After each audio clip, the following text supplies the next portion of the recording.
আপনার আমার জায়গাটা বসে, আপনার তো কথাবার্তা সব সময় এভাবে প্রশ্ন করবেন, ঘুচাবেন।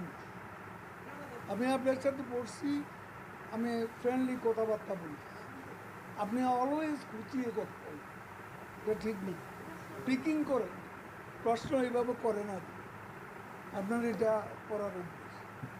অনেকে বলেন যে আমলারা এবং হচ্ছে সরকারি নীতি নির্ধারকরা তারা গণপরিবহনে চলার অভ্যাস নাই বলে আসলে এই বিষয়টা নিয়ে কেউ দেখাশোনা করে না, দেখাশোনা করছে। আমার সচিব অভ্যাস থাকতে তাহলে আসলে না, আমার সচিব খুব সিরিয়াস, ইজ ওয়ার্কিং এবং এই ব্যাপারে। না, দেখতে সুন্দর, আপনাদের চেয়ে বেশি বোধ আমি বলি, আমি এটা আপনাদের চেয়ে বেশি আমি বলি, এবং আমি তাদেরকে ভৎসনাও করি, কিন্তু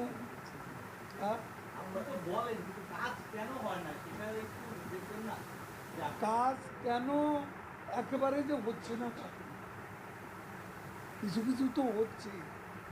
এই শহরে 3 জন মোটরসাইকেলে কোনো হেলমেট নেই, সেই ছবি কি এখন আছে?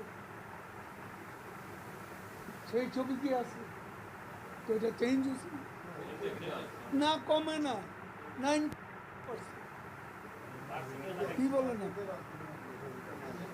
না, কোনো আন্দোলনের জন্য এটা আমরা করছি, আমরা নীতিগতভাবে নগরবাসীর সুবিধার জন্য।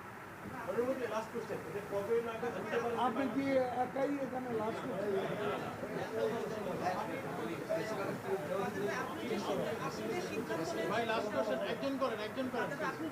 আপনি একা এত প্রশ্ন করলে আমি জবাব দেব। আপনি এই মোটর চালের কথা বলছেন, এটা ঠিকই আছে। সেজন্য বলছি গত 15 বছরে কত নতুন বাস ঢাকা রাজধানী নিচে নিশ্চয়ই আপনার নিশ্চিত হিসাব আছে। কেন এই বিআরটিসির গাড়ি কটা আছে আপনি জানেন? 1100 গাড়ি বিআরটিসি, সেটা জানেন?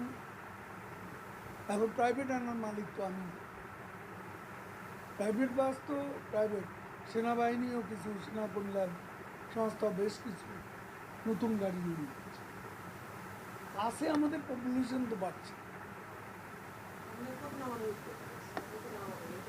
আমি কালকে মিটিং করে বলি,